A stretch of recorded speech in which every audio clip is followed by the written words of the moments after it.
Damian Lillard, the miraculous recovery. The deep vein thrombosis is done. He's off the meds.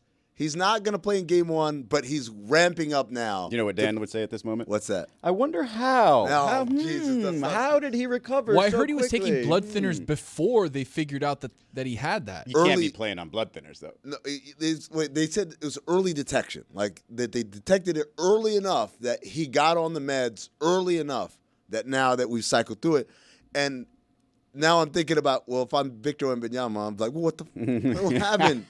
And now if you're Kawhi Leonard, you're saying, oh, them Spurs doctors again, huh? Okay.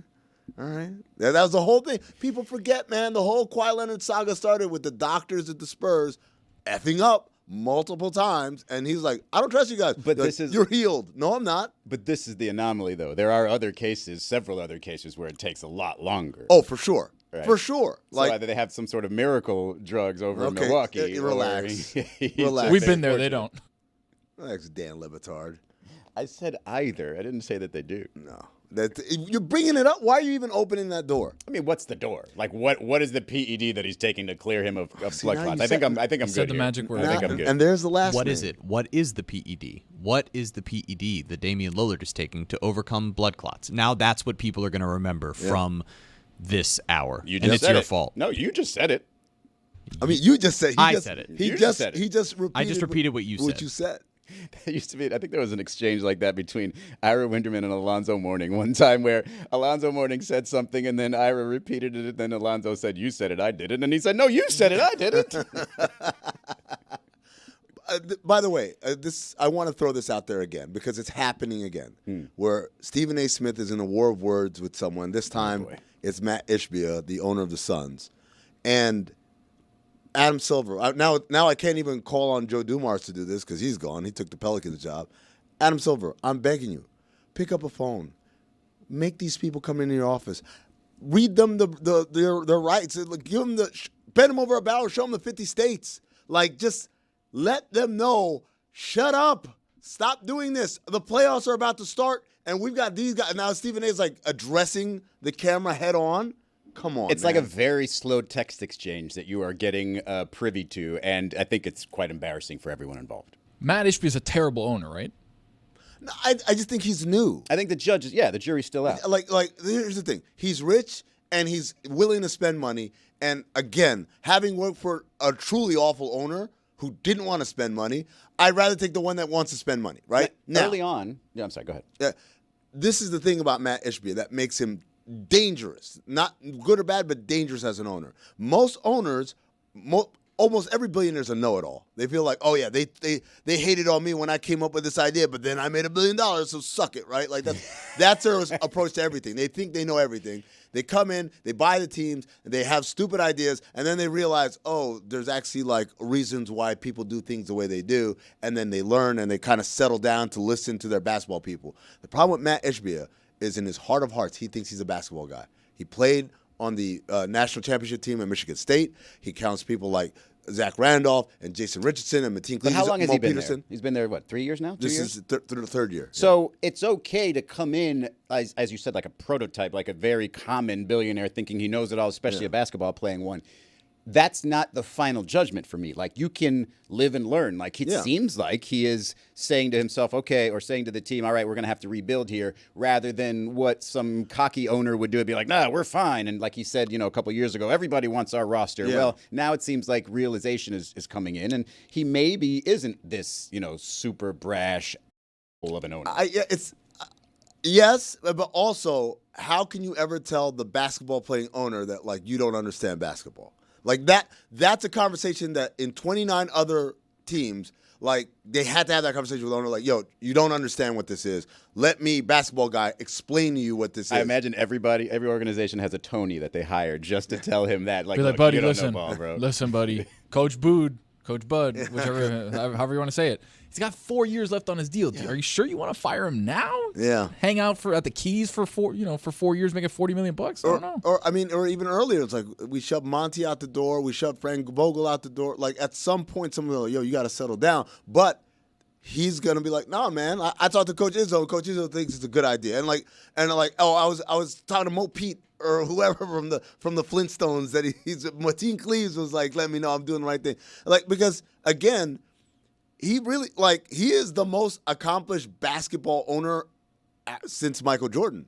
It's crazy, but like look around the league. Yeah, Mickey Harrison's a great owner. Yeah, Wick Grosbeck is a great owner, right? Yeah. Like take your pick. I guess the what's the family down in San Antonio? Like that's a good ownership group. They listen to their basketball people. They stay out the way, whatever. But at the end of the day, man, none of them are actually basketball people. They made their money from something and they did whatever. And the basketball is like a hobby, a passion for them. This dude is like, yo, I hoop, man. Like if we're doing, we talk about one-on-ones. Like everyone talk about like Lance Stevenson versus Michael Beasley. Yeah. If we did owners one-on-ones, I'm taking Matt Ishbia against the field, buddy. Who gonna beat him? Mo Pete is a great poll for you. Like that, there's some Martin people. Cleaves great too. There's some NBA players that just in my mind will always be there. Like those videos that they show on Instagram or whatever, where it's just silhouettes of players, and it's just like, hey, who is this? Yeah. Like if you show me Mo Pete, I can tell you right away that that's Mo Pete. That lefty jumper. He's got a recognizable, Yeah. real recognizable. And the one thing I think of the most with him, Kobe 81.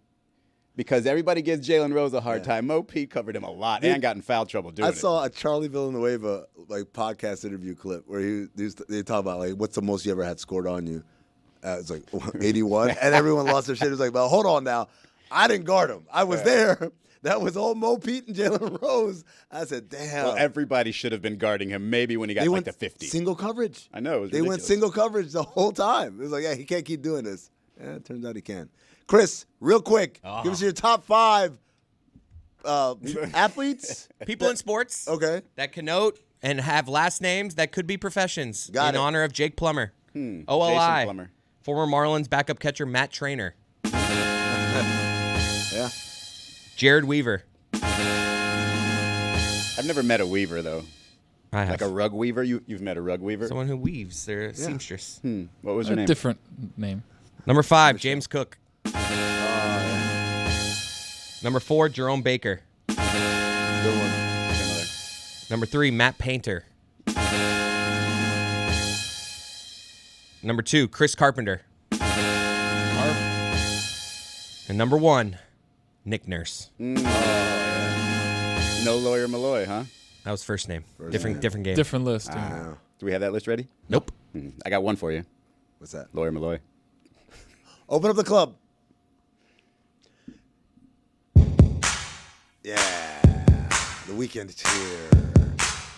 Remember we used to be at the Clevelander and we had the bottle girls come in? Now we got Tony open up a shot. Cuervo, baby. The best. Dr. J. Cuervo Club. Brought to you by Cuervo. Now's a good time to enjoy the tequila that invented tequila. Doc Ellis. Who is Bicycle in the Day. Cuervo Club?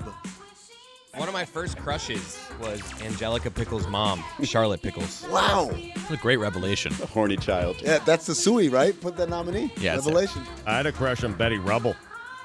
Classic. I remember that. Betty had back. So you're in on that one, but not my Charlotte Pickles. Charlotte Pickles, no, when I saw her, I'm like, okay, I can see it. see it. She's still, Jessica Rabbit's still the GOAT, though.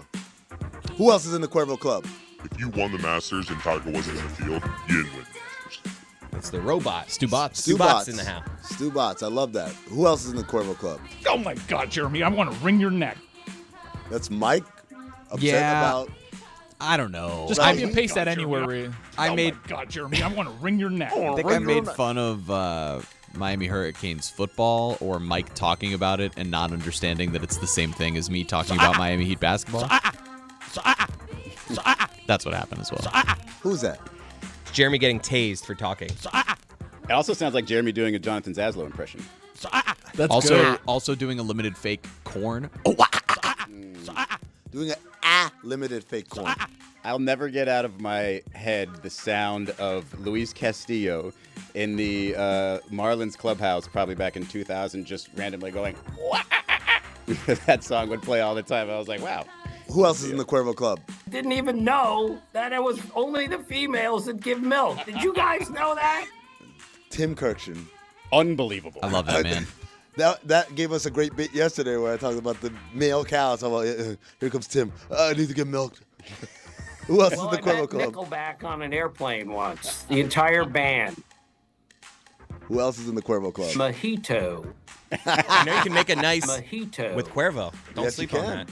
Mojito. Tequila Different mojito. ingredients. Yeah. Mojito. Mojito. Who else is in the Cuervo Club?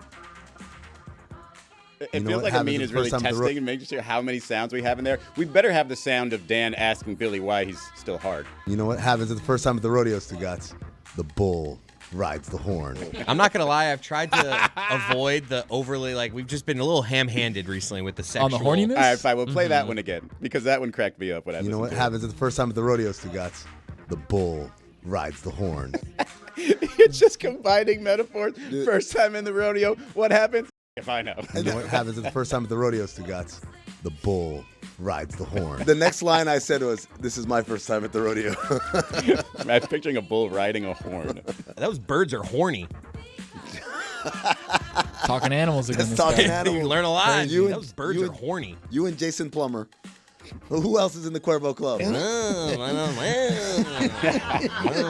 So, that has to be Revelation nominee, right? Jake the Snake is not named Jake. Mark Norman? Is this Bob Dylan or is this? That's me doing Bob Dylan. Didn't know Fat if it was Dan Bob Le Dylan. Batard. Fat Dan Le Batard. Get him out of the club. Of course, I was like OJ. Ah, That's me catching my flight. By the way, I'm also with, I think it's Chris. When I think of Isotoner, I think of Dan Marino first. I do not think of O.J. Simpson. OJ. Same. Anyone else? OJ had the isotoners. Have a good weekend, everyone. Why are you still hard, Billy?